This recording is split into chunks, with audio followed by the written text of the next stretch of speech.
before they know I have a kid, and then like if they find out that I do have a kid, they'll be like, oh well, that must be really hard, like is the dad involved?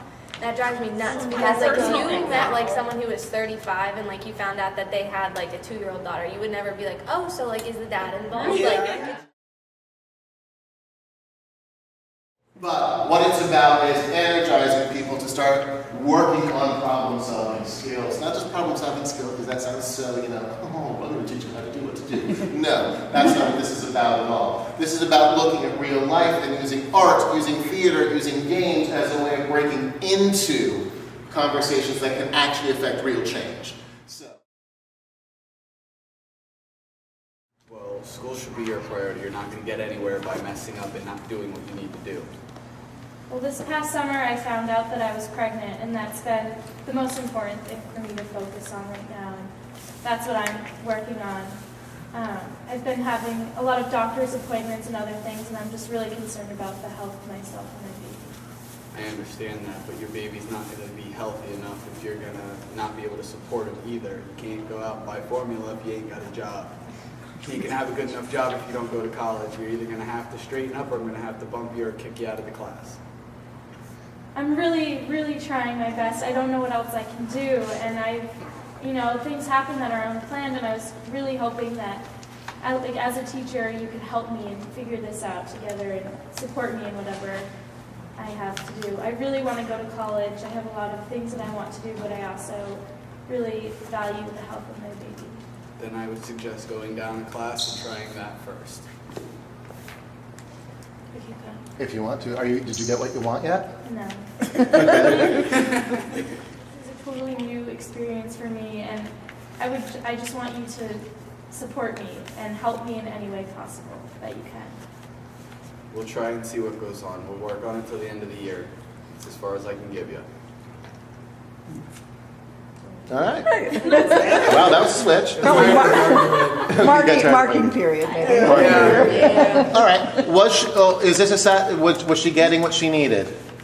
Yeah. I think he's starting to understand. Starting to understand.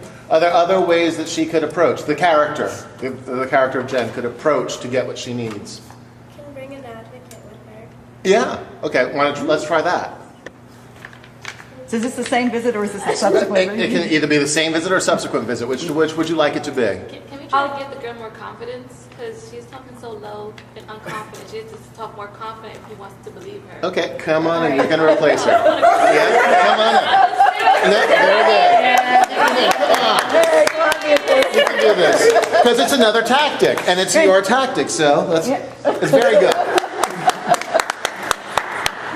So is the mom still here? How can the main character get what she wants, get what he wants, get what he needs? In this case, we tried reasoning. It worked to a degree. She got the teacher to listen. Sometimes that doesn't work, and you have to bring in somebody else. We still have to do what we have to do. Sometimes you may not have that support at home. There is overwhelming things, right? Like if you won't have that support at home, I'm sure you will You would look for expect the it from the teachers. But some teachers aren't really that much of an asshole. It's like they. Well, that's some why I of try to them- play both ways. Yeah. Some of them, Reasoning, go hard at first Some of and them then. aren't. Because come on, they're parents themselves, Yeah. so I don't think that they'll be that. I mean, I never had it. Maximum. Because it was very Some of the extensive. and I sat down and explained to the principal, and the principal said that if he moved her down, he was fired. Like, because it was that bad. And he was a parent. He had 4 kids.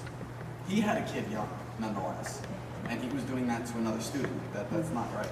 Like, the other day, she was at the mall, and some lady actually said something nice about her because she yelled at Vance because he was doing something disrespectful. That was the first time that we've ever gone out that somebody has said that. Most of the time, it's like, oh, well, your baby's crying, you're doing something wrong, you're a bad parent. And then, like he said, I went to the mall and my 3-year-old was running around. He wouldn't listen for anything. And I made him stop. I made him come back. And I'm like, look, how do we act in public? I said, do we run? And he goes, no. I'm like, do we yell? He says, no. I said, well, what happens if we yell and we act up? He goes, I sit in timeout. I said, do you like timeout? He goes, no. I'm like, so what are you going to do? He's like, I'm going to stop running and I'm going to listen. And I said, good. And he goes, I forgot to. And I said, well, maybe you'll remember now. He goes, I'll remember. And this older lady stopped and she looked at me and she goes, that's wonderful. And I'm like, and she goes, thank Yeah, you you for don't that. get that often. She goes, very no, rarely. the next generation is only going to learn by how we teach them. You know, she goes, we have to teach them how to behave. And she said, most people just let their kids running rampant. And she goes, honestly, seeing you do that was wonderful.